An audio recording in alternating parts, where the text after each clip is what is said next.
Occult Confessions is brought to you commercial-free by the generous support of our patrons. Visit occultconfessions.com and click Donate to keep the history of the occult on the digital airwaves.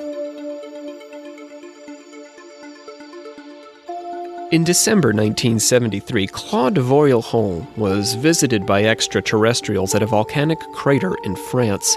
Vorilhon had been a singer and sports journalist with aspirations to become a race car driver. He called these extraterrestrials the Elohim, and they called him Rael, having selected him from all of humanity to pass on their message.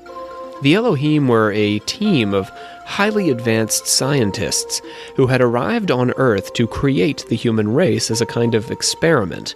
Vorilhon quit the race car magazine he'd founded, Autopop, in order to devote himself to spreading the word of the Elohim through the publication of his book, Le Livre qui dit la vérité, the book that tells the truth. Also through the establishment of an organization that would go on to become the International Raelian Movement.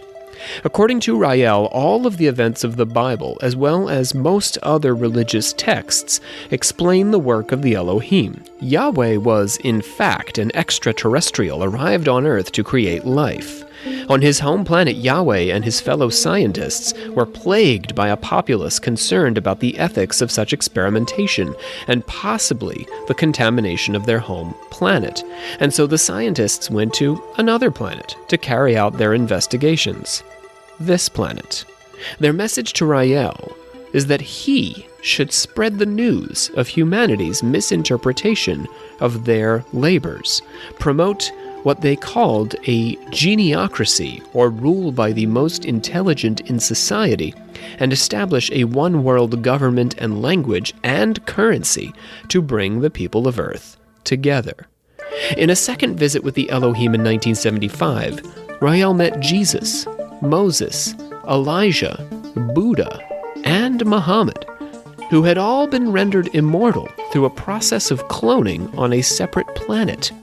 The Elohim instructed Rael that the good people of Earth would be similarly cloned. Also, the wicked people would be cloned, but in order to punish them. The Raelians currently believe that the Elohim's advanced supercomputers are, as we speak, recording our DNA, our personalities, and all aspects of our identities. They will eventually use this information to resurrect the dead and carry out a mass judgment in a technologized version of the end of days. When you said Raelians, my first thought was, wow, rad aliens. But then you started talking about cloning, and that really turned me off. We're about to get our boobs out. Oh, I'm turned back on. The Raelians have been negotiating for more than a decade to create an embassy to welcome the Elohim to Earth and establish regular contact between humans and their creators, to usher in the end of days. They had hoped to build the embassy in Jerusalem, but the Israelis objected in part because of the Raelians' official symbol, a swastika at the center of a Star of David. Ouch. Yes. Yikes. The ultimate, combination, right?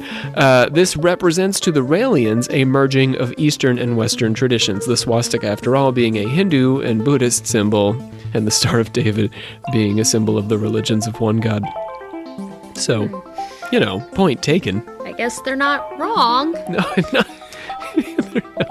Just have to skip a whole bunch of the middle of the 20th century, and that works out.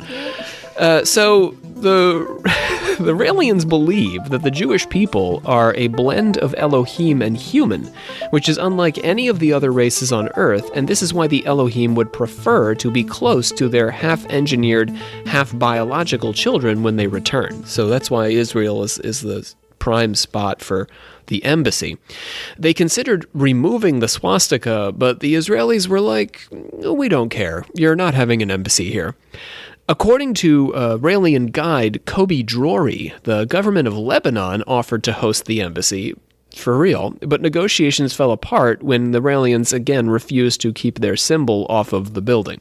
Although some of our listeners may be hearing about the Raelians for the first time, they have been relatively good at creating publicity stunts and attracting popular interest. Speaking of boobs, Vorilhone actually raced cars to raise awareness of the movement, including appearances at the 1999 BF Goodrich Tires Trans Am Series and the 2000 Speed Vision GT Championship. That's right, a UFO cult leader raced in not one, but two car races. Probably should have kept with that. He didn't finish too bad. They've protested for women's right to go topless. Here we are with females wearing pasties. There's the boobs. Bearing those boobs. You got to put your pasties on, but we can parade across America with our tatas out. With a general program of sexual liberation, they've also fought against the Catholic Church's historical objection to contraceptives. When the church rejected condom vending machines, the Raelians distributed 10,000 condoms to high school students in Montreal, Quebec. Wow. That's useful, though. Right? Condom vending machines? Yeah, I mean, it makes sense to me. The Canadians, especially in Quebec, they're way ahead of the game. I mean, technically, we have those. But the Catholic Church was like, no, you're not doing that in Montreal. So Vorilhone was like, okay, we'll just give them out. Yeah. To high school students. All this is mostly funded by Japanese businessmen, by the way, just so you're aware. They've also openly advocated for highly controversial experiments in cloning. So whenever we come out with a GMO corn or something, or we start cloning, they're like, yeah, clone some corn and sheep and stuff. And everyone else is like, that makes me feel weird. Here's your contraceptive. Now cloning. Now clone. So the question for us today is, ready for this? Where do these ideas come from?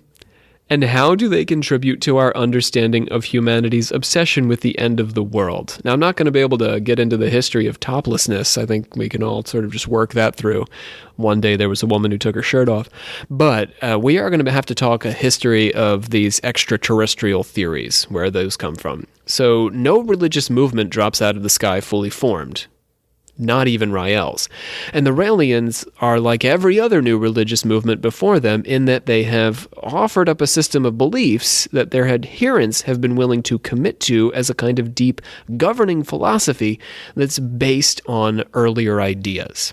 While we might disagree or find some of their practices strange, the fact that anyone, let alone the tens of thousands, which is not huge, but still nothing to sneeze at, the tens of thousands of people who call themselves Raelians would believe in these things means that there is something deeper at work here than a short history or articulation of their core beliefs, which I've just given you, can really fully capture. The Raelians are but one iteration of a grander theory that has, at the very least, permeated the History Channel, if not actual history. There's a big difference between those these days. Used to be that the History Channel had some history on it, but now it's mostly just aliens. So we're going to figure out what that's all about and where it comes from this very day. Today we're talking about the belief that extraterrestrials, or UFO-nauts as they're sometimes called in the literature of new religious movements, bookend human history. That is to say, they are at the beginning of time, and they will return to usher in the end of time. Reptilians. My name is Rob C. Thompson, Supreme Hierophant of the Secret Order of Alchemical Actors and Doctor of Things Occult. Specifically, I think new religious movements and occult movements. I do spend a lot of time on those, albeit not alien ones, so I gotta put that caveat in there. I'm joined, as usual, by Olivia Litterall, our Grand Master. We are going to Sumeria. Right? Yes, we are going to Sumeria. Right now? We're also going out beyond the limits of Pluto. Well, how are we going to book that flight? We're doing it all. Okay. All in a day. That's the magic of podcasting. We've got Bree Litterall, expert on things ancient. Hey. That's all she needs to say to let us know she's here. And Johnny Cook, our patron progenitor. Hello. All right, then. People of few words today. What's going on over there? They've been working on a show over at the Performing Arts Center, and they're a little worn down, I think. So much lighting equipment. So much. And puppets. Well, we're going to talk about aliens. Nothing like hours and hours of staring at puppets to really shut you up. Oh, I thought you were going to say get you in the mood for aliens. Both. Yeah. We, the members of the Secret Order of Alchemical Actors, do solemnly commit ourselves to a full and honest telling of the history of the occult as far as we know it. Open up them plugs. Plug, plug, plug. All right, we're pre-recorded here, so all our new patrons are going to have to wait till our next episode. We're actually putting this up in December, but here you are listening in January. So it'll be the next episode that we'll do our shout-outs to our newest patrons. But we do want to let you know that we are now 4 episodes deep as far as original content on the Patreon. That's 4 whole episodes. You're missing out. That only our patrons can hear. We've got 3 episodes on the Devil's Music, and we have just posted an episode on Ragnarok. So for any dollar amount, you too can go on over to the Patreon. Anything. And enjoy. Any dollar amount, we give you access to those bonus episodes, and then as you raise your dollar level, we give more stuff. More and more stuff. Also, we want to let you know that... We have merch. We have merch. We have merch. So if you go on occultconfessions.com, you can find our merch. We've got t-shirts right now. Eventually, I'd like to have more than t-shirts, but you guys got to help me get rid of all these t-shirts to convince Rob. And our final pledge, post-pledge. Final plug for the day is to check out our various social media outlets, because I have already I've planned out what our upcoming year is going to look like. And the only place to get a preview of what we have in store for us in our next 4 semesters, we publish 4 seasons, 4 terms of occult action. You got to go on that social media. So go check us out. We got Twitter, we got Instagram, and we got Facebook. But I don't know who goes on our Facebook. We got the YouTubes as well now. And we got YouTube now. Yeah. Is that social media? It's just media. It'll be up. Okay. It'll be up. All I right. feel it. There'll be something up there. In my soul. Let's close up those plugs. Plug, plug, plug. The Raelians are the religious expression of a metaphysical theory that was ascendant in the 1970s, and Rael was very likely inspired not only by the Elohim, but a popular craze for this kind of thinking, which had picked up steam in both America and Europe in the late 1960s. 60s and 70s, just prime paranormal time. Because everyone's on drugs. You got all kinds of like haunted houses in the 60s and 70s. You're right, you got serial killers all over the place. It's a wild time to be alive. A lot of the horror movies that are based off of like paranormal that we see now, they all happened. 60s and 70s. Also aliens. So this actually starts in the 50s, as all good things that happen in the 60s and 70s do.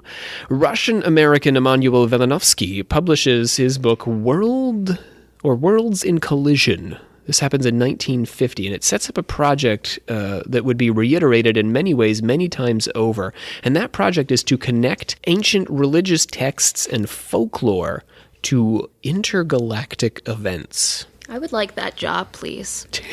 Well, here you are, really. Welcome. Welcome to the team. Nice.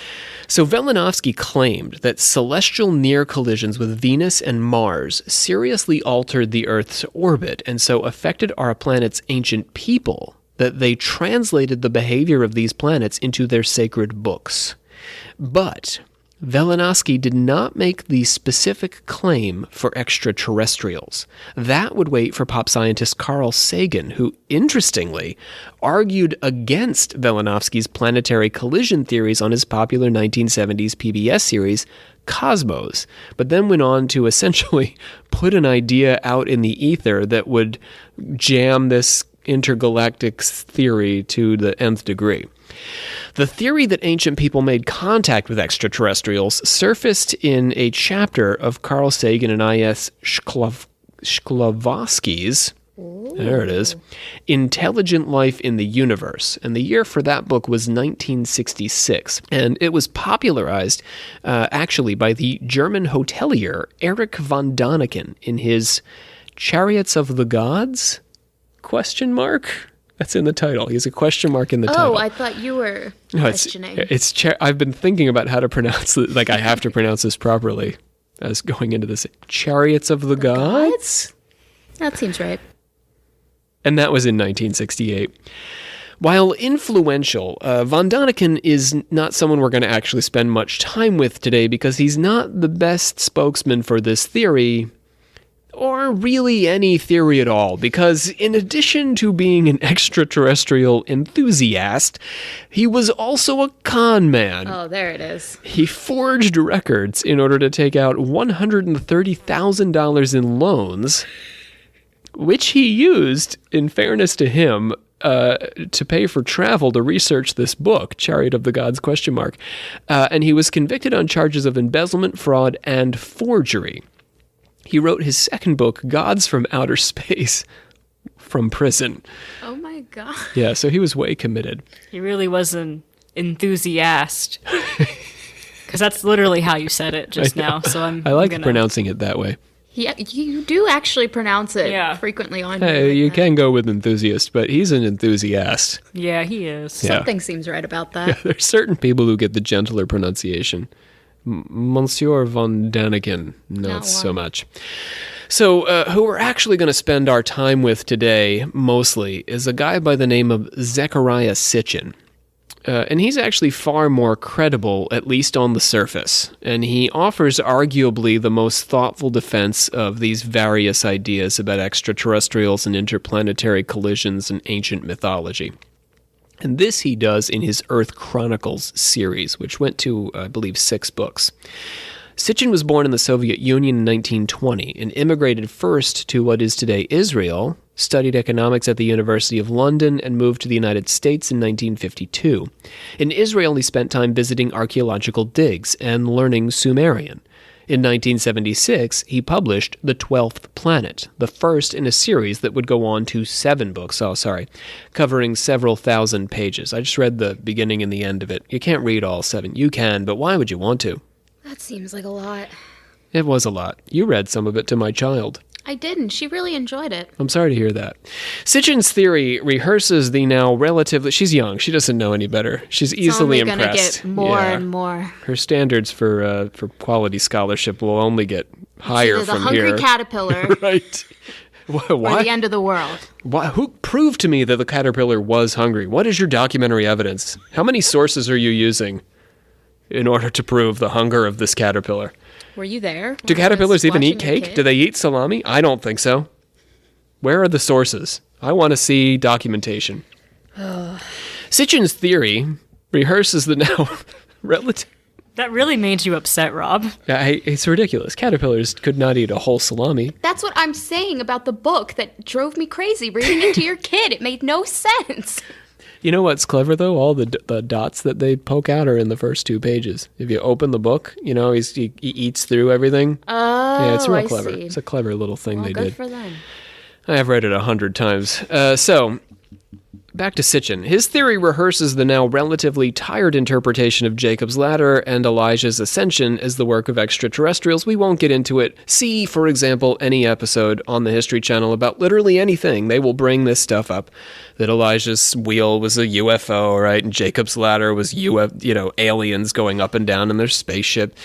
So he goes through that stuff, and we're going to... Bree's making such a face. You've never heard this stuff? No, there's a piercing called a Jacob's Ladder.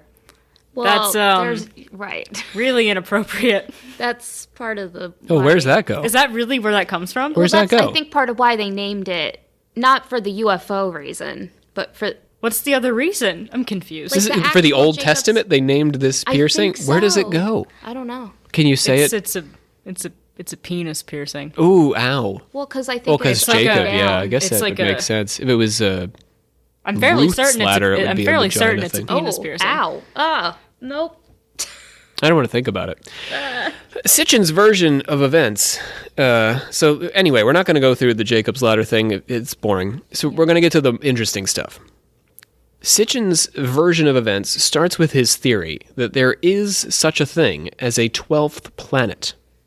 Sitchin points out the significance of the number 12 in Western culture. We have 12 months, for example, and count 1 to 12 before switching over to teen numbers. Now, this blew my mind. I'd never thought about this before, but it's actually pretty cool. All right, so let's just work this counting thing through. Hang with me. The Greeks had a set pantheon of 12 major gods. They would kick some out in order to keep it 12 and add new ones. There were 12 tribes of Israel. Jesus had 12 disciples, which theoretically was based on the 12 tribes of Israel. There's the 12 months. We divide our days into 2 sets of 12 hours. So now back to the counting with me. Now just think this through for a second. The argument goes that to honor the significance of the number 12, we don't switch to counting first teen, second teen, which is what we do when we get to 21, 22. These are the only 2 numbers that are like this in 1 to 100.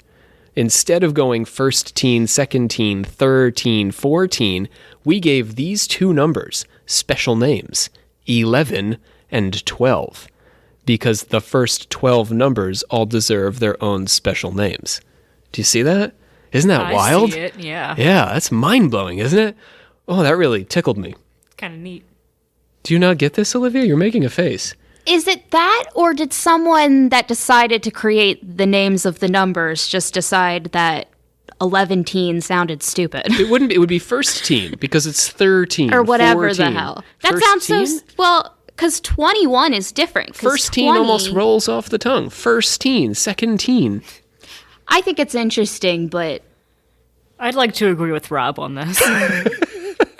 It's pretty cool. It is cool, though. Thank you, Zechariah Sitchin. So we are going to, rip him up and down a little bit today, but he says some cool stuff. Let's pat him on the back real fast. He's a pretty smart guy. I mean, he learned Sumerian. He just has That's crazy ideas that aren't logical, but we're going to get there. Take our time getting into this. So this idea that 11, 12, right, are special, that 12 is special, leads Sitchin to conclude that there are 12 planets. But there are only 8 planets, you might be saying. 9 if you count Pluto. I do. You're right. You've got an excellent memory of the 3rd grade, Olivia. Great. But Sitchin argues that ancient people also counted the sun and the moon in the list, giving us a total of 11. Bree, does that sound good to you? I think it sounds good. All right. I've read other commentary on this that Sumerians would not have even been aware of planets past Jupiter, so the fact that they could get anywhere near 12 is incomprehensible. But that's neither here nor there. Let's pretend that they did know that there was a Pluto and a Uranus. Is that why 13 is such a bad number? Because it's past 12. Yeah. You got at it. Boy, you're just catching up here, aren't you? I'm just saying. Lagging along behind. You're finally pokey here. little I puppy. don't know if I believe it. I'm just theorizing. The 12th planet. So even if we count Pluto, let's assume the Sumerians somehow knew about Pluto, although evidence suggests that they did not know about anything past Jupiter. Let's assume that they knew about Saturn, Uranus, Pluto, Neptune, and they added them all in. Then we get to 12. And the 12th planet is the sacred planet that Sitchin wants us to learn about, because we've never heard of this 12th planet. We only know about Pluto, and we're not sure about that guy. So this 12th guy, we're sure? You're sure? I'm very sure. I'm also sure about Pluto. It's just astrological stuff with you guys. there. Hashtag justice for Pluto. I'm talking about the planet Marduk. Sort of. Marduk, this is the 12th planet. Its name is Marduk, except that it's not the planet isn't Marduk someone's name? It is. John? Comic book character, isn't it? I don't... Oh, no, you're out of my depth. Who's the comic book? What comic book? I think it's Marmaduke. It's not a comic. The dog? That is a novel. That is a series of kind of children's novels. Thought They he made was a gonna- movie. Big Marvel X-Men No, isn't Book that... 3, Chapter 8. Olivia, I know what you're saying, and it's very right there. Like I can think that Maybe you're. we'll find It out. sounds. Well, very I'm talking familiar. about a Babylonian bastardization of the planet's actual name because it was a Babylonian emperor/god. Yeah, that's why I recognize it because of my class. Yeah. Yeah. So, the planet's actual name wasn't even Marduk, so I don't know why we're talking about all this. It was Nibiru. Nibiru. This planet has a long elliptical orbit stretching around the sun and out into deep space beyond the limits of Pluto's orbit. Every 3,600 years, Marduk/Nibiru, who are the same planet, completes its path around the solar system. And several passes ago, this planet was responsible for the formation of our planet Earth. The Earth was, says Sitchin, originally the planet Tiamat. Tiamat. Yeah, I believe that's an earth goddess. Yeah. The tale of Tiamat and Marduk's encounter is recorded in ancient mythology. Marduk, the patron god of Babylon, formed the earth by slaying the goddess Tiamat, who was a great sea monster, and whose body he used to form the heavens and the earth. I believe the Mayans have a very symillar tale about the formation of the earth. How about the Norse folks? Did we have to kill the goddess to create the earth? Yes. Well, right? it's the giant Ymir. His body's torn apart, and so like his blood is the rivers, his teeth are the stones, his skin is his limbs are the trees, like things like that. So we killed the guy. A giant. Hashtag feminism. An evil giant. So these events, says Sitchin, are actually a cosmic collision. All of these mythologies are reflecting a cosmic collision. An unstable solar system made up of the sun and 9 planets was invaded by a large comet-like planet from outer space. It first encountered Neptune as it passed by Uranus, the giant Saturn, and Jupiter. Its course was profoundly bent inward towards the solar system's center, and it brought forth 7 satellites. It was unalterably set on a collision course with Tiamat, the next planet in line. Tiamat was much larger than present-day Earth. Initially, Marduk did not smash into the ancient planet, but one of its satellites did, cracking it in half, so a moon slammed into it, one of Marduk's moons, as it was passing by Earth. Or Tiamat, I guess, in this case. Then Marduk returned on a second cycle, another 3,600 years passed, to separate the halves by colliding with Tiamat directly. The first half became the Earth, with the great fissures ultimately filling with water to form the oceans. If you think about those deep oceans, they're just big holes, right, in the crust of the Earth. Marduk then broke up the second half into what we now call comets and asteroids. Asteroids form the belt between Earth and Mars, and the comets join Marduk's orbit, shooting off into deep space, or deep solar system. Comets orbit the sun in the same direction as Marduk, counterclockwise as opposed to the planet's clockwise motion, and they do so in a wide ellipsis, which is what Sitchin is saying Marduk does. These collisions caused a shift in Earth's orbit and created a situation in which the planets would no longer collide. Thank goodness. But they would continue to pass near each other every 3,600 years, creating an opportunity for Mardukian or Niburian, who Sitchin calls the Nephilim, talking about the aliens, the residents of the planet Nibiru. It'll create an opportunity for them to come to Earth. I realized I've seen that name on Bibliotheca Pleiades, my website. Your website? Well, it's not mine, but I feel like not that many people visit it.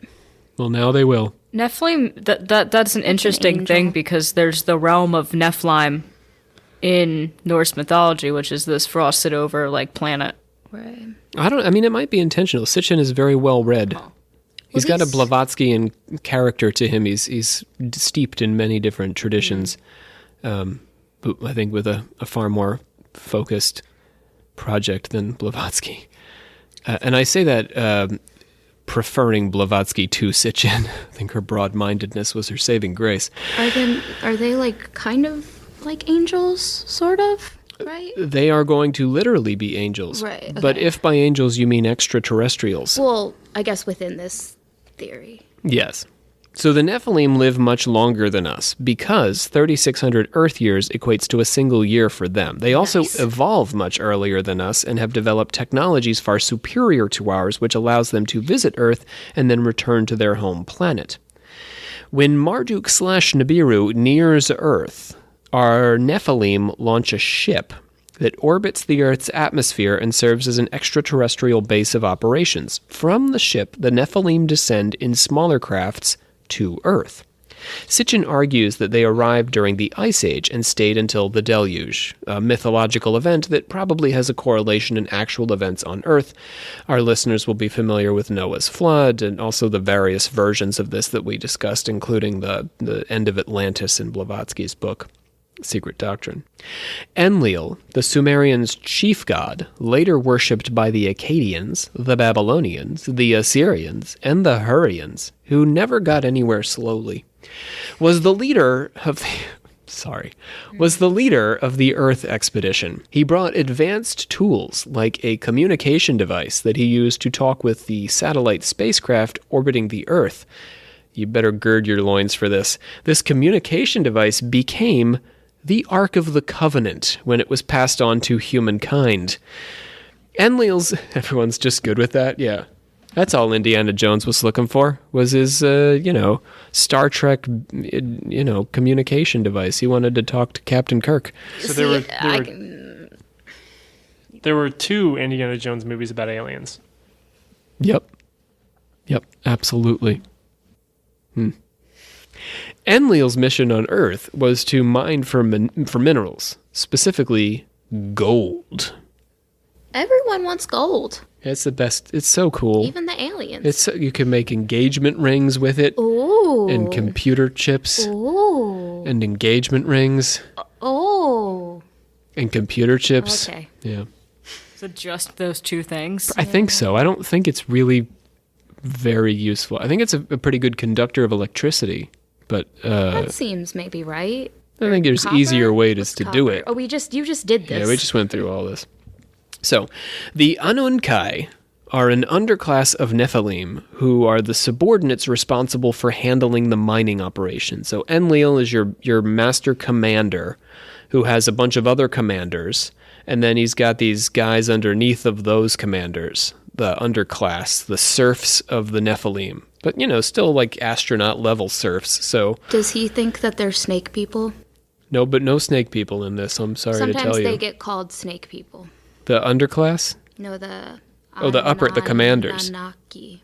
Oh, the Anunkai. Yeah. Why? It's just they get talked about in reptilian circles a lot. But aren't the snake people usually the higher-ups, the secret occult masters? In a Blavatsky universe, that's who we're talking about, not the grunts. These guys are in the mines. Talking about what they think. I don't think they're the Anunkai, Sitchin says, they're not literally doing the labor, but they're operating the machines that are doing the labor. Oh, yeah, no, they were more of the head. They were more in charge than not. No, these guys are underneath because we got this whole class of god Nephilim on top of them. Yeah. But when I say God, we have to bear in mind that we have to relieve ourselves of all the impressions of God and its spiritual connotations. These are just highly evolved people with very good technology. They're just like us, really. They don't have any advanced spiritual, psychic, or any of that sort of stuff. Does not carry along with them. Some people, they get brought into machine elves. The Anunkai? Mm-hmm. Some people say that's who they're talking to when they're talking to that alien, all knowledgeable thing. Which yeah, not these guys, though. Here. They're really just guys who operate forklifts. That's interesting. Yep. I mean, super cool forklifts. Sick-ass forklifts. But that's all. Sick-ass forklifts. So the Anunkai arrive along with Enlil and the other commanders in parties of 50. And they gradually raise the number of extraterrestrial visitors to Earth to 600. Eventually, though, these guys we've been talking about, the miners, the Anunkai, get tired of doing the grunt work, and they mutiny.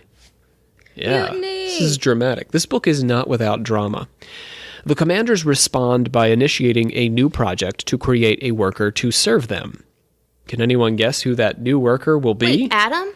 It's us, yeah. Here we are. That's Gnosticism. It's the same thing, kind of. That we've been made to mine for gold? The Archons made us to work for them and to be their food and their slaves. Oh, no, they're not going to eat us. Well, the reptilians wanted to eat us. Evolution cannot account for the appearance of Homo sapiens, which happened virtually overnight in terms of the millions of years of evolution that is required, and with no evidence of earlier stages that would indicate a gradual change from Homo erectus. The hominid of the genus Homo is a product of evolution, but Homo sapiens is a product of some revolutionary event. So the Nephilim made up their minds to create humanity. Their plan was to genetically alter Homo erectus. So Homo erectus is wandering around, but Homo sapien has not arrived yet. Late to the party. Well, and this is part of Sitchin's point. We're not clear on how we got from Homo erectus to Homo sapien. I've made this point in other contexts, and it is a very good scientific and philosophical question. We're always like, yeah, one day we were scum at the bottom of a pond, and now we're us. But there are these big leaps, and if you walk through the amount of time it takes for a species to evolve, which according to my biology professor friend is, I think, about 1 million years, it feels like it's tough for us to get to this point in the time that we have with life on Earth. And one of those gaps is between Homo erectus and Homo sapien. We don't know how we got from our stooped over hairy ancestor, theoretical ancestor to us. So Sitchin says, well, I got you. Evolution took a big leap forward because these aliens stepped in and started experimenting on the cave people. So, the technique they used included cloning and cell fusion. Now we're looping back to the Raelians. The first experiments were not so successful and involved attempts to cross animals and humans in various combinations. It is quite conceivable that before resorting to the creation of their being in their own image, the Nephilim attempted to come up with a manufactured servant by experimenting with other alternatives, the creation of the hybrid ape-man-animal. The actual Babylonian historian Berosos talks about humans who have wings, multiple heads, the reproductive organs of both men and women, humans with goat legs, horns, hooves, hippocentaurs. This is a new one by me. They have the hindquarters of a horse. What's the hippo part? I think it has nothing to do with anything. You're just you. It's like you, Bree, walking around, but instead of a butt, you have a horse. But why does it say hippo in the front of it? Why isn't it not just a centaur? Rob just wanted to put it there. I don't speak Latin. No, that was Berosos. Oh. He did that. Oh, it's... Or I was Babylonian. just expecting a person who was from the waist down a hippo. Not even. You don't even have from the waist down. So you still got all your human bits. It's just your butt is a horse. Just the butt? Just the butt. The rest of you got your human genitals and legs and feet and everything. But then you got a horse butt and an extra set of legs in the back. Just the butt. Hippocentaur. That's your word of the day. Is that the origin of the Egyptian gods? Arguably, these are all interconnected. And these are... There's an argument that Sumerian gods are the first gods, right? And that all gods descend from them, including the pantheon of Ra and Osiris and Isis. Because there's a lot of different monsters and deities that are like part man, part animal. Yeah. Well, Like right, in this case, these are not gods, though. These are just like abominations that the gods had. Yeah, like chimeras and things like that. Yeah. But they made them through cloning and cell fusion. And this historian, this actual Babylonian historian, recorded their existence. So bizarre stuff. Also dogs with fish tails, horses with dog heads. Ooh, I like Those the things. dogs with fishtails. So those are all the cool ones. There are others, but those were the cool ones I picked out. So these various beings were not up to the task of running and working the mining operation. Imagine that, because you had this extra butt that you didn't know what to do with. That's not going to be useful. So Too thick. right, too thick. There's too much. How are you even going to get in the mine with that? Or dogs with fishtails. Like, what are you going to do with that? What are you going to do with a dog with a fishtail? How's that going to mine for gold? Wait, so you have two butts? No, you have the one butt. Your human butt has been replaced by a horse butt. Okay, because I was really confused on how the bathroom would work with that one. Just a horse bathroom. Not two butts. Okay. One butt. Thank One you for butt. clarifying. So I'm glad we spent some time on that. I think it was worth it. So the Nephilim are like, boy, all these crazy fish dog things, they're not helping us mine for gold at all. What were we thinking? Putting a dog and a fish together and expecting it to mine for gold. We need to fix this. We need to come up with something smarter, sleeker, and more like us.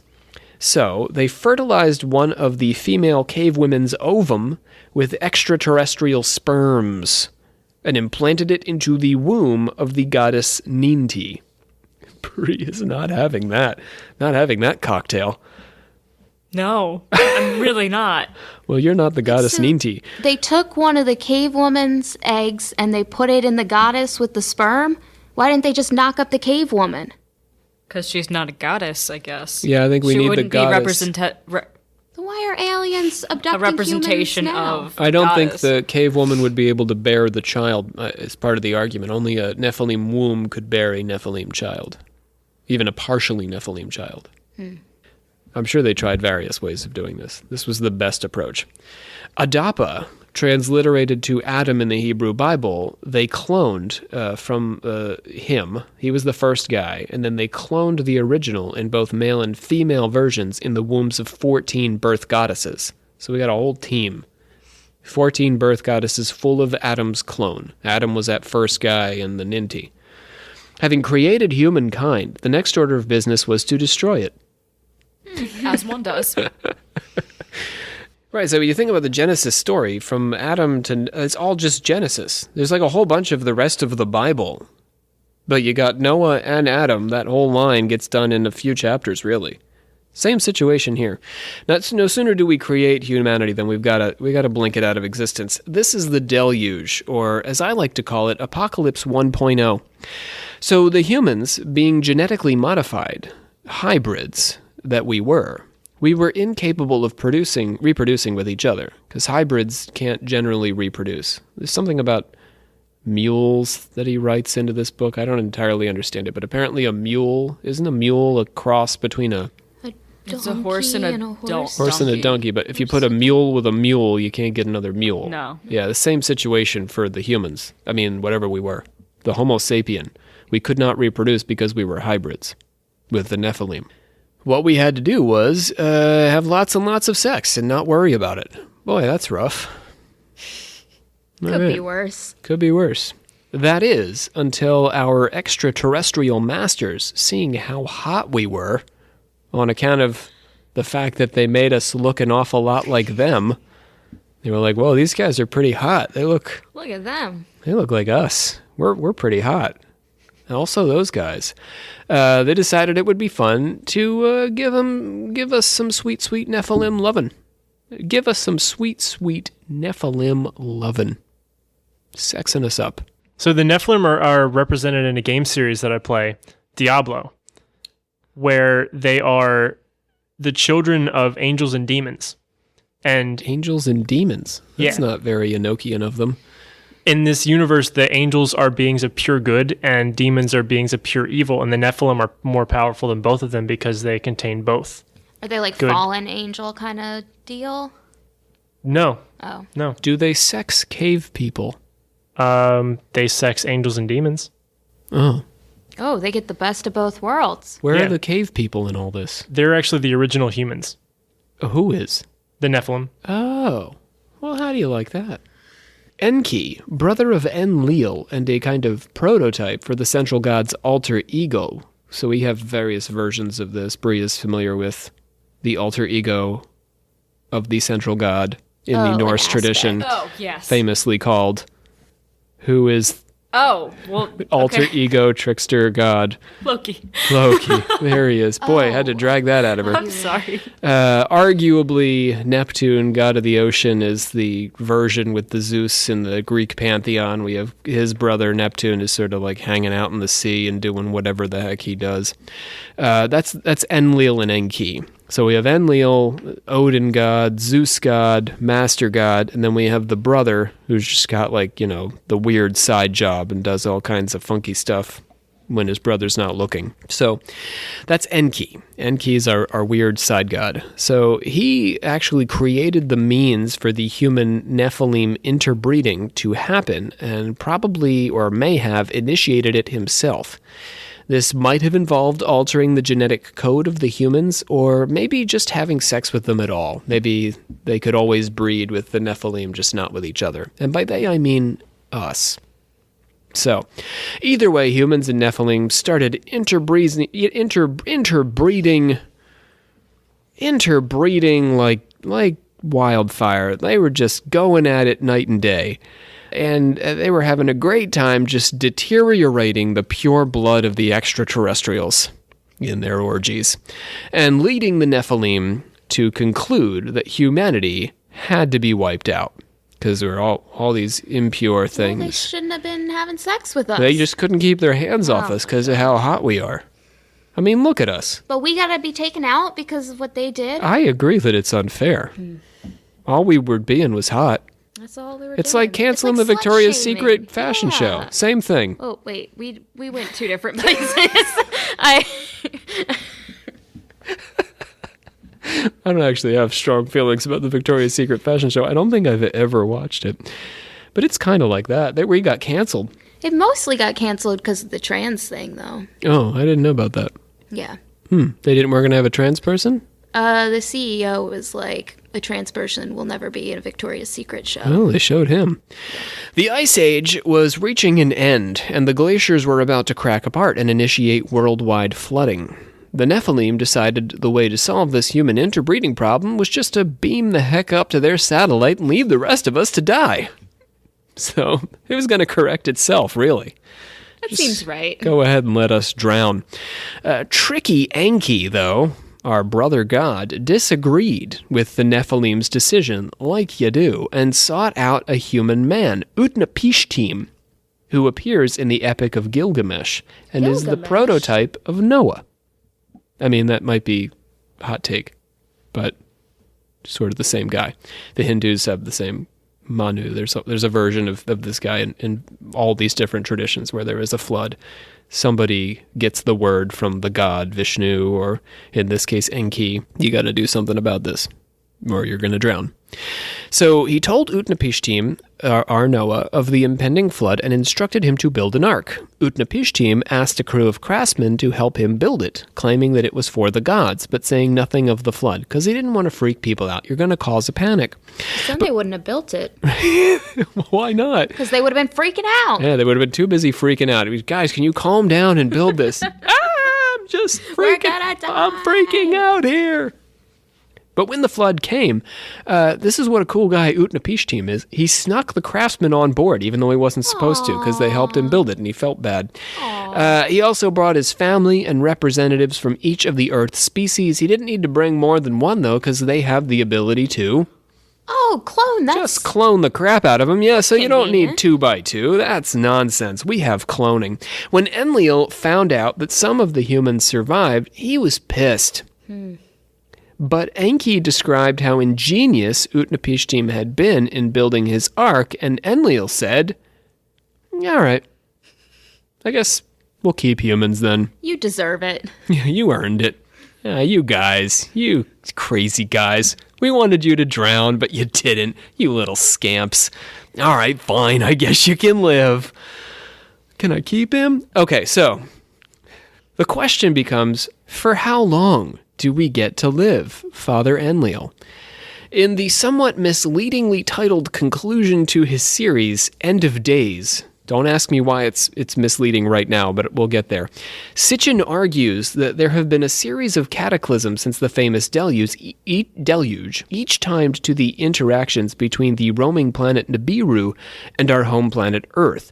Nergal! Remember Nergal? Why is that familiar? We've talked about Nergal before, when we talked about the Babylonians. Was that demonology? Yeah, I remember that. At that time, we did not know who Nergal was, but Nergal's kind of a big deal in the Sumerians. You hadn't taken the class yet, Bree. You hadn't learned much about Sumeria really yet. Hardcore made fun of his name. Yeah, Nergal. Well, now you know all... Did you learn about Nergal? Yeah, he's a big deal.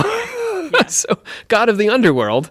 At the time, we were like, oh, it's silly Nergal, but he came back. Nergal came back for us, which is a lesson that we need to be cool to Nergal. So he took control of 7 nuclear weapons. So FYI, yes, be super cool to Nergal, because the Nephilim apparently for some reason brought nuclear weapons with them to Earth that Nergal got his hands on, and then he wielded them in a war between the gods. Enlil, the great leader of the gods on Earth, fell into conflict with Marduk, son of his brother and rival Enki. Nergal, who was another of Enki's sons, sided with his uncle Enlil against his father Enki and brother Marduk. Got me so far? So we got Daddy Enlil, and he's with the nephew Marduk. No, he's with nephew Nergal. And then we got Daddy Enki with son Marduk. Oh, okay. Yeah, so 2 and 2. But guess who's got all the nukes? Nergal. Everyone rushed for the mountains where they were hiding the nukes, and Nergal was like, got here first. They're mine. Gotcha. Bitches. And yes, because, bitches, he destroyed the whole of the ancient world as it existed in 2024 with these nuclear weapons. Oh, okay. Nergal took it out. He nuked everybody. Apparently, 2024, there's some evidence that there was a great cataclysm among the ancient peoples. And these events were actually recorded in the Bible as, can you guess? The destruction of, starts with Sodom and ends with a... Yeah, there it is, Sodom and Gomorrah. So the destruction of Sodom and Gomorrah was actually Nergal nuking the ancient world. So that marked the end of the Sumerian and Akkadian empires and the beginning of the Babylonian and Assyrian empires. 2024. Nergal's plan to destroy and prevent the dawn of a new age didn't work out very well, since nuclear weapons are not especially precise instruments, and people managed to survive enough to start brand new civilizations, namely Babylon and Assyria. Oops. Nergal, swing and a miss, my friend. We'll catch you next time. That's it for Nergal. Say goodbye to Nergal. Aw, bye, Nergal. See him again next Sorry, time. I made fun of you. Can you stop blowing us up? Thanks. Marduk survived and went on to replace Enlil, ushering out the Sumerian age of the bull and inaugurating the Babylonian age of the ram. Meanwhile, the Jews were preparing for the return of Anu, or Yahweh, as the planet Nibiru had begun making its way back to Earth. Anu is the god who's running things back on Nibiru, home planet, so that's essentially Yahweh. And the Jews are not interested in all these gods fussing around on Earth. They want to get back to Anu. So the planet isn't Marduk. Well, it is and it isn't. It's named after him. See, now you're beginning to get at the complications in Sitchin's argument there, John. Very perceptive of you. It both is the planet and is an actual literal person, a Nephilim. It is both things. And yet the mythology does not differentiate Marduk from Marduk in any way. Marduk is always Marduk. So Sitchin's argument is already beginning to unravel. So he is both a person and the planet simultaneously. Yes. But when he's the planet, he has a different name. Except that he doesn't. Yeah, yes, you're right. The planet is a different name than the planet, which is its name. Nice. Yes. Oh, I see what you're saying. So when Marduk is slaying Tiamat for the Sumerians, or for the Babylonians, it's just Marduk. And then it's still Marduk when he's doing all this stuff founding Babylon. But John's pointing out that in one story he was a planet, and in another story he's an alien. Oh. Sitchin does not get into these complexities. Failing in the argument for sure. So working through the Ark, back to the Jews, working through the Ark of the Covenant, which again is a communication device that we use to talk to the Nephilim, the Jewish King David received the plans for the temple the Yahweh wanted him to build in Jerusalem, and his son Solomon carried out these plans, constructing the temple in which the prophets would communicate with God, right, in the Holy of Holies, and that God could use as a landing site for his skyship. That did not make it into the Song of Songs. Can you just say that one more time for me? So the temple was the place where you could communicate with God, and that God could use as a landing site for his skyship. Why does God need a skyship? Because God is an alien like you and me. He's got to get around somehow. He's not God. I mean, he's not the way we conceive of God. All of our spiritual connotations. I promise you, I will wreck this very soon. I'm about to wreck it all. Because this is hurting me. But I got to finish setting it up before I can knock it down. It's just like his child in blocks. John has already begun knocking. Yes, it's true. You can't set up a block before she swoops in and knocks them all down with glee. Yeah. But John's already been knocking down some blocks here, so this tower's teetering. So Jerusalem wasn't the only city vying to receive the gods on their return. Nebuchadnezzar, emperor of Babylon, swept into Jerusalem, captured it, and 11 years later destroyed Solomon's temple in order to assure that Babylon itself would be the landing site. So there you go. If you want to get God to land in your town, destroy the temple he demanded be built in his name, and then tell him he's got to go to your temple. God loves that. He's going to be like, damn it. This is very sarcastic advice, friends. Anyone out there listening thinking of building a temple, don't destroy other people's temples. God does not like that. Don't take his parking space. No, don't take God's parking space. Don't be like, hey, we got you a better parking space over here. Isn't that cool? Because when God really liked the first one, he's going to keep parking there no matter what. God is God. He's picking his top choice first. But you just said he's not God. Well, I mean... but he is, but he's not. He's got nukes. He's a planet. The ancient peoples of the world were wrong about God's return. In fact, the Nephilim lingering on Earth, including Enlil and his son Sin, beamed back up to the mothership. Sin or Nana was one of Enlil's sons and was worshipped primarily in the cities of Ur and Haran, and when the Babylonians invaded and captured Haran, Sin packed his bags and zipped off into outer space. So, they thought that God was coming, but God was actually leaving. When the planet passed again, God was packing his stuff and heading out of town. In South America, and this is how God did it. Ready? God goes to South America. In South America, the Incas were also attempting to receive the gods with their Nazca lines. These are famous, enormous shapes covered in stone. Have you seen these? John's nodding appreciatively. They're sort of like crop circles, but they're more permanent. Oh, I've seen them on the History Channel. On the bloody History Channel, yeah. Explore your world. What is a History Channel? Yeah. Yeah, I don't know. Explore our nonsense. These enormous spider and bird shapes were actually landing sites for spacecraft, said 100 History Channel specials. When the Babylonians destroyed the temple at Jerusalem, which the gods were going to use to beam back up to the mothership, they traveled to South America and beamed back up to the mothership. So humans keep building these towers, being like, God's coming down, God's coming to us, and God's just making an exit plan. Anu on home planet is sending the plans to King David and Solomon to build the temple so his son Enlil can get back home. They think Anu's coming down. Nope. Not going to happen. So we've got a couple of end of days so far. We've been through some ends of days. We've been through the deluge, and we've been through the nuclear disaster, Right. and now we've been through the God's departure. Those are all various different ends of days. So we're good now? Unfortunately, we are, because Sitchin does not give us any details about our end of days, about the next end of days. Oh.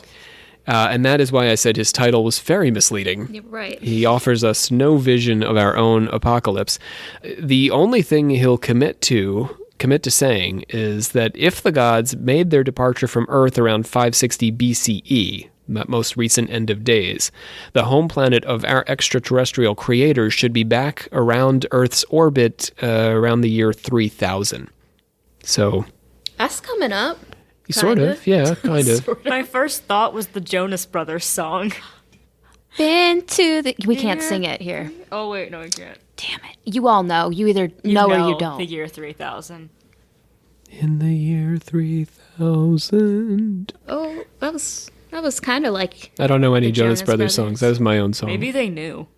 I think there's a SNL skit they say that. I think the Jonas Brothers knew. Zechariah Sitchin's theories are highly speculative.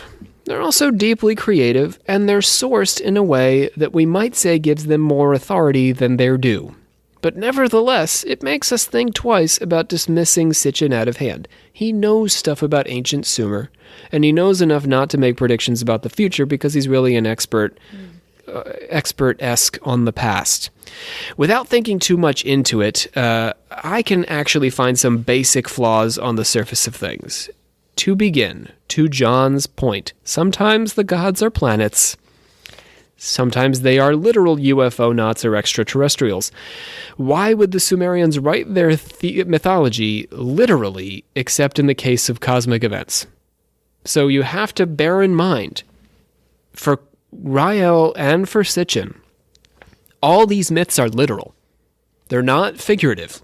They're not talking about the spirit. They're not talking about the unconscious. They're not talking about the fate of humanity. We're talking about actual human beings doing stuff. Except, as John's pointed out, in the rare case when those human beings are planets. And then we're talking about planets doing stuff. So why would all of their mythology be literal, except for the actions of the planets? Do you see what I mean? Yeah. Sometimes they represent planets, sometimes they just represent themselves.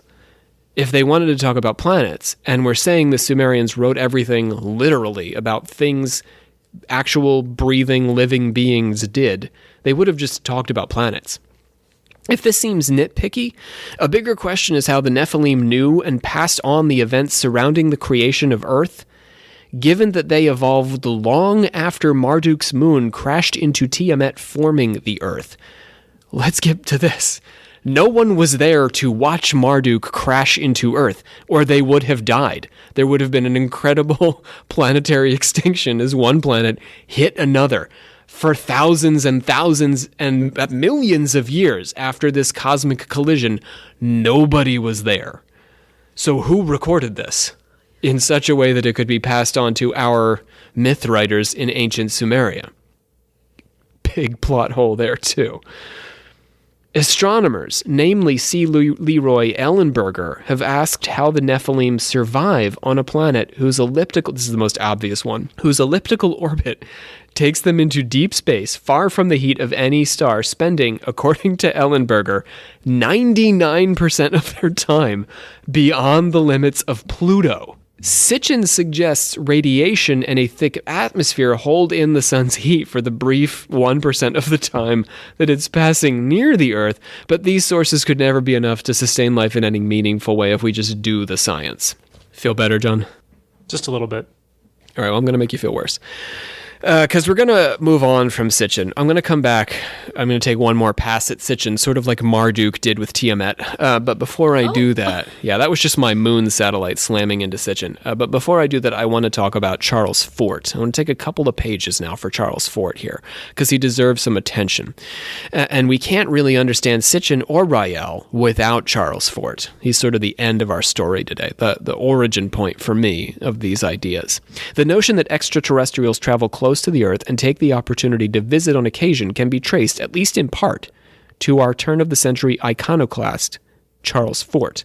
Fort was born in Albany, New York in 1874, and was able to devote himself full-time to writing as a result of an inheritance that he'd gotten from his uncle. He was an autodidact and a maverick, also a pioneer in the world of paranormal theory. I like reading him very much. Compared to Sitchin, Fort was far more circumspect and modest in his claims, which is part of why I liked reading him.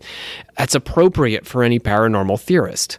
Despite his much more modest tone, he's a very clear influence on the alien-based philosophy and religion that has followed him.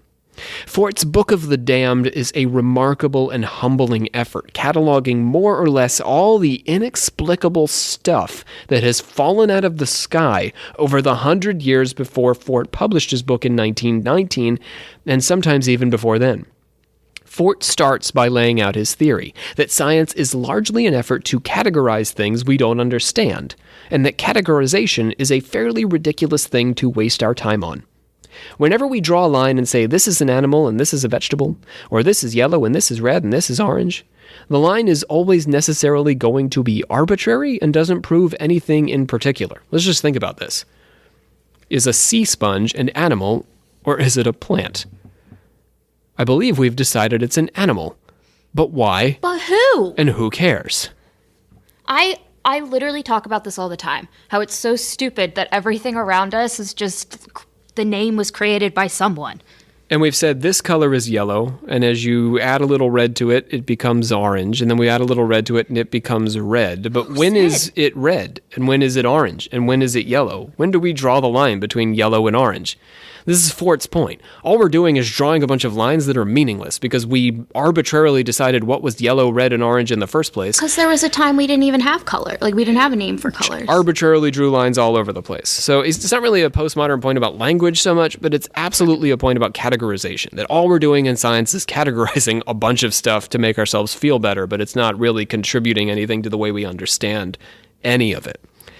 This whole project of categorization is designed to also leave out the things that science can't explain, the outliers that they simply ignore because they can't find a place for them in their arbitrary system, or they explain them away using the system that they've created.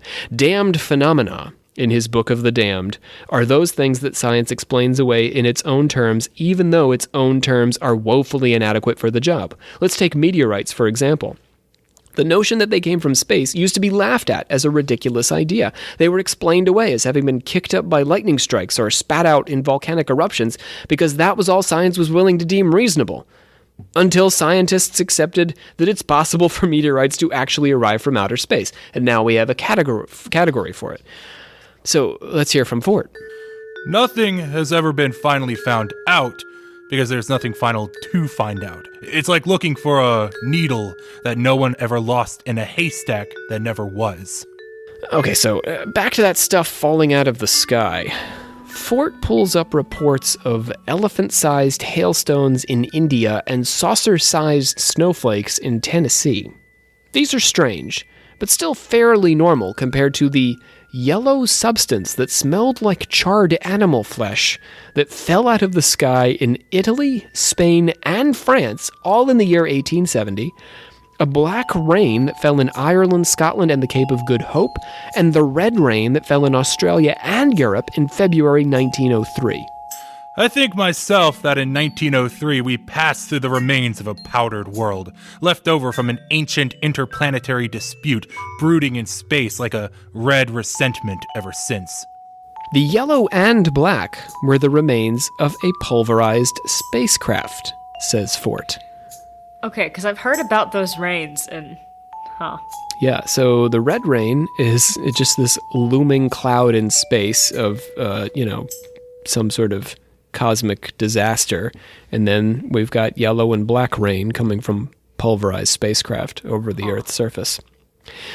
It gets stranger from there. Fort records a series of episodes in which, follow me here, fish, adolescent toads and frogs between 1 month and 2 months old, no older, no younger, and an unidentifiable space jelly appear across the globe. John, you've heard of these things? Oh, yeah. I've heard of this too. Where have you come across this? Can you remember?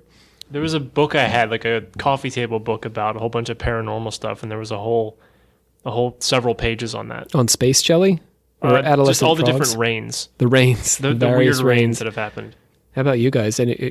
mine's from like podcasts that I've listened to about yeah, supernatural stuff. Mysterious They always Universe bring is talking about this. Alien stuff. Yeah. Aliens, yeah. Well, let's see what Fort has to say. April 1836 in Allahabad, India, a fall of chalwa fish that turned to blood when fried in a pan. That's Yeah, weird. right. They were like, ooh, fish, let's eat them.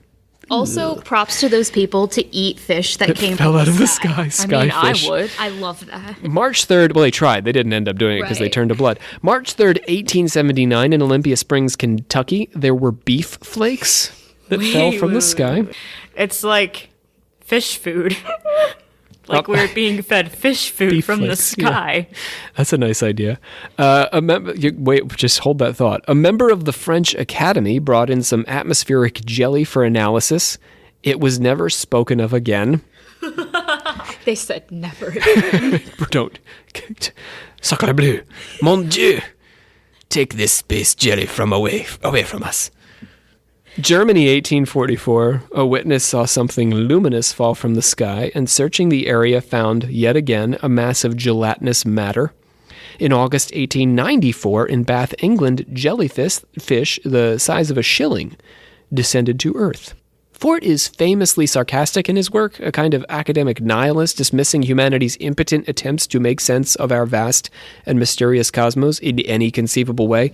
He puts out theories, but in a tone that most interpreters read as a kind of satire. I shall have to accept myself that a gelatinous substance has often fallen from the sky. Or is that far up or far away? The whole sky is gelatinous? No. I think myself that it would be absurd to say that the whole sky is gelatinous. It seems more acceptable that only certain areas are. His most infamous of these sorts of explanations is his Super Sargasso Sea. The notion is that there is somewhere aloft a place of origin of life relatively to this Earth. Whether it's the planet Genesistrine, or the moon, or a vast amorphous region superjacent to this Earth, or an island in the Super Sargasso Sea, should perhaps be left to the researchers of other super or extra geographers. But if Fort is only pulling our leg about a Super Sargasso Sea, what is he willing to believe in? For the answer to that, we turn to yet another strange something toppling out of the heavens. Thunderstones. Thunderstones are carved stone objects that appear in largely uninhabited areas, witnessed by indigenous peoples and farm workers across the globe falling through the air. In Central Africa, Malacca, Sumatra, and Java, for example, stone axes appear near or in trees that have been struck by lightning. Rocks with mysterious writing appear at various locations around the world, and Fort suspects these have been left by explorers from other worlds. And still, in our own heterogeneity, or unwillingness, or inability to concentrate upon single concepts, we shall, or we shan't, accept that, though there may have been a lost colony or lost expedition from somewhere upon this Earth, and extra-mundane visitors can never get back, there have been other extra-mundane visitors who have gone away again. I think we're property. I should say we belong to something, that once upon a time this Earth was no man's land, that other worlds explored and colonized here and fought among themselves for possessions, and that now it's owned by something. There's Thunderstones in Pokemon, Rob. What's that like? What do they do? You need them to evolve certain Pokemon. Well, maybe you could get evolved if you got yourself a Thunder Axe. To like Thunder Olivia? I think to Axe Murderer Olivia. Oh, I'll take that too. Here, Fort gets weird again. He attempts to connect the appearance of Sasquatch-sized footprints with the various traditions that hold belief in fairies. Follow me here. He hypothesizes the existence of 2 planets, both of which pass close to the Earth periodically. This should start to sound a little familiar. Fort calls these planets Monstrator, home of the extraterrestrial Bigfoot, and Elvera, home of the fairy folk. Monstrator and Elvera.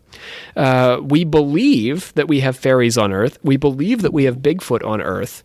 But the truth of the matter is, they're just extraterrestrial visitors whenever their planets get close to ours. That's why no one can find Bigfoot. Right? Because he's just teleporting in and out to his home planet. That's the stupidest thing I've ever heard you say. So funny. And again, because it's Charles Fort, we don't know if he means it. Yeah. He could just be pulling our legs about Elvera and Monstrator. A large satellite-like celestial body has been seen near Venus 7 times since 1645, and Fort says this celestial body, called Neith, visits for a while and anchors, and then goes away and comes back again.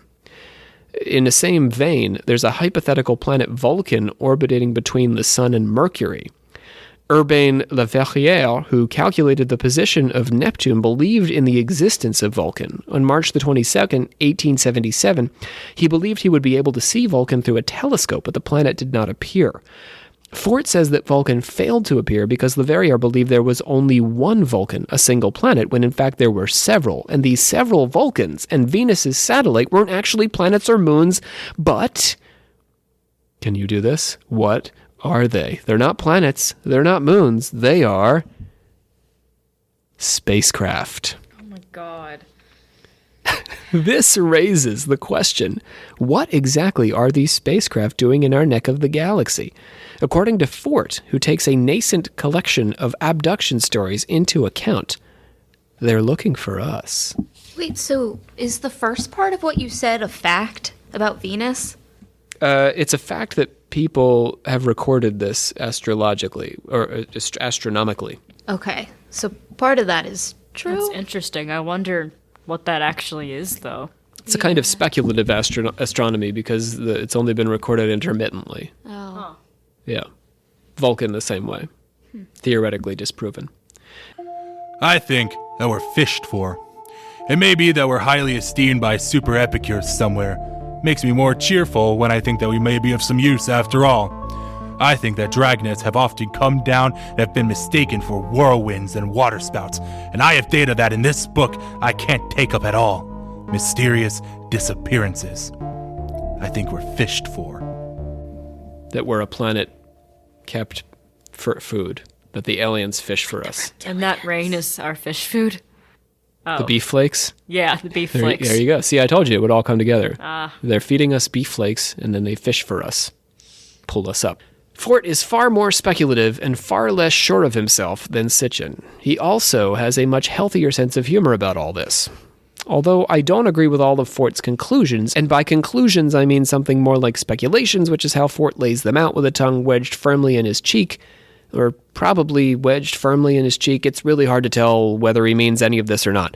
And for that reason, Fort is a man after my own heart. He tears apart simplistic and dismissive attitudes toward the legitimately inexplicable and replaces them with ideas that are not necessarily better, but at least more honest in being wildly uncertain. See, for example, Monstrator and Elvera. His point is not necessarily that these planets exist, in my opinion, but rather that any explanation we've been offering is as ridiculous as Monstrator and Elvera. His influence is also at least a little problematic in that he sets a kind of extraterrestrial paradigm that Sitchin picks up. Visitors from outer space come to explain all things supernatural and paranormal, from poltergeist to Bigfoot. But unlike Sitchin, Fort is not convinced of his own ideas. He's just hoping to open up a conversation where all discussion has been systematically shut down. You ready for me to bring this on home? Knock those pins down? Yes. Finish it off? Yes, please. Okay. So Fort's approach would have been a better approach for Sitchin, but perhaps not for the foundation of a religion, as in Rael's case. It's hard to found a religion on these things are ridiculous. Confessors. We need to breathe a sigh of relief that Sitchin's ideas are, as John began to point out, and hopefully I've driven home, a little too much to be believed. We have to worry about any project that reduces the gods to quasi-human astronauts. Sitchin, and more directly Rael, are essentially offering up a materialistic rethinking of religion. They create an atheistic undoing of a spiritual or non-material realm by other means, merging science and religion in a way that completely submerges any transcendent or non-material world into this one, in the form of advanced technologies like cloning and space travel. While we on this podcast tend to argue for the existence of non-material planes of being, or at least planes of being beyond what human beings have managed to comprehend so far, Sitchin and the Raelians, and to a lesser extent even Fort, demonstrate the power of the extraterrestrial to explain or explain away any spiritual dimensions of humanity. The desire for this kind of thinking, which is profound in popular culture, occupying, as we've joked about, but seriously, whole channels on the cable dial and flashing through bestseller lists, people have a thirst for this kind of thinking. This is another sign of the emptiness of straight atheist thinking and its prominence in our culture right now. Denying a non-material plane leaves us feeling hollow and alone, adrift in an empty Sargasso Sea. Extraterrestrials offer a semblance of depth that is, on the surface, satisfying, but only serves to loop us back onto ourselves. Our gods become more evolved versions of us, with technologies that resemble ours, brought to a kind of apotheosis. We're cut off once again from any greater mystery, inside or outside of ourselves. We can think of the extraterrestrial as a complement to non-material belief. Phenomena that seem to suggest their existence or intervention in human affairs further demonstrate the short-sightedness or narrow-mindedness of empiricism as it exists today. This is the beauty of Fort, using the extraterrestrial to unpack strict empiricism and narrow-minded science. Extraterrestrials are, after all, a hallmark of paranormalism, along with ghosts and Bigfoot. But also, as Fort shows, they have the capacity to disappear their compatriots in the paranormal world by becoming our angels and demons and monsters that we might otherwise believe in. They threaten to become a theory of everything that transforms all outliers in the empirical realm into an extraterrestrial, committing the exact same error that we accuse science of eliminating outliers, but in this case, by subsuming them through speculative theory. Going all the way back to our Mayan episode, Jose Argüelles offers up a much friendlier take on the galactic visitor. For Argüelles, they intersect with a project to advance consciousness such that the natural human, and not the technologized human, is able to achieve an occult enlightenment through an elevated consciousness.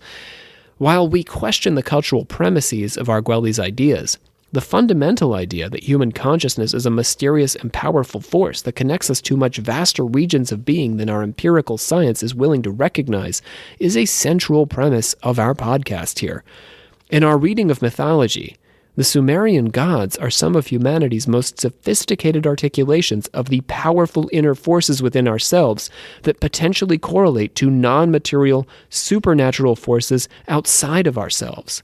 There is room and potentially evidence for extraterrestrials in human history and experience, and they may even help to explain some of the paranormal occurrences that academic science tends to dismiss as outliers. But it is too much to claim that they are the final explanation for everything. There is finally too much evidence for an occult or spiritual dimension to allow aliens to carry it all away into deep space. So you're not saying no to aliens?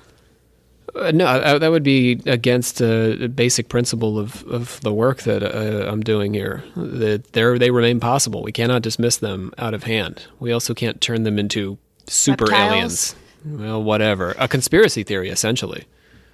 I mean, my thoughts on aliens are I'd like to think that they're there so that if we really shit the bed on our existence, there's something else out there to continue theirs.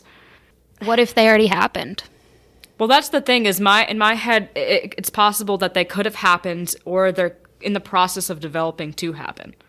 You know what I'm saying? I mean, aliens could just be as simple as there was life on Mars. Yeah, and at least if we screw up, there's still something out there superior that can continue to exist and maybe grow. Yeah, they don't know we're here, probably. Or inferior. Yeah. As long as it's out there. Yeah, that's, yeah. As long as it's not just a planet. As long as it's not just Yeah. a giant hunk of rock moving through space. Yeah. We really do exist under the premise, though, that if there is something else out there, it's coming for us. Like, that is just... Whenever we think aliens, our next step is, Yeah. what does that mean for us? It's never... Yeah. I mean, theoretically, if you go to like a Hindu conception of the universe or a Vedic conception, there are multiple worlds and multiple planets with beings on them that we don't have to ever concern ourselves with, except if we get reincarnated there, I suppose. And I think us being so concerned about aliens coming has a lot to do with the fact that we feel like we have to be the superior race and the superior thing in the world. And if there's something else out there that is possibly better than us, that's threatening to us, I think. Or the aliens are already here and they're in our government. You just had to get that in, didn't you? I did. It was a little bit building. It was just like in there. And Surprised it took her this long. Bring us on home, will you? I hereby adjourn and declare closed this meeting of the Secret Order of Alchemical Actors till such a time as we get together and do it again. All right, so our voices were entirely performed by Brandon Walls today. He did both Zechariah Sitchin and Charles Fort. Brandon, you just want to say goodbye to the people since Brandon's been hanging out for the episode with us. Hi, and goodbye. That was beautiful, Brandon. Wow. Truly. The voice acting on that. The voice was remarkable. Beautiful. We've got Bree Litterall sitting over there talking Sumerians with us. Yeah, I just realized the only time I did the metal thing was like way early on.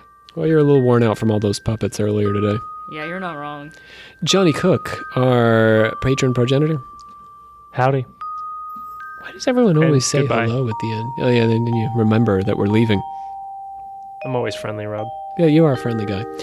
That's why I think the aliens will keep you as a pet. Olivia, our grandmaster. Don't forget the Eisenhower Treaty, guys. Lock your doors, your windows. We're all game. My name is Rob C. Thompson. I am the Supreme Hierophant of the Secret Order here, saying goodbye, and I don't think you're game. On our next episode, we are going to... It'll be my last episode in the Apocalypse series, but not the end of the Apocalypse series. We've got two more to come here. I'm going to be talking cargo cults in Papua New Guinea. And then it's going to be exciting. It really is. It's going to be a fun episode. And then Olivia is going to be doing doomsday cults, and that's going to bring an end to this series. Doomsday! Mark Ooh, your, thank you. Mark your calendars. We'll talk to you next time. This podcast is recorded at the Scenic Cadby Theater, Chesapeake College on Maryland's Eastern Shore. Take care.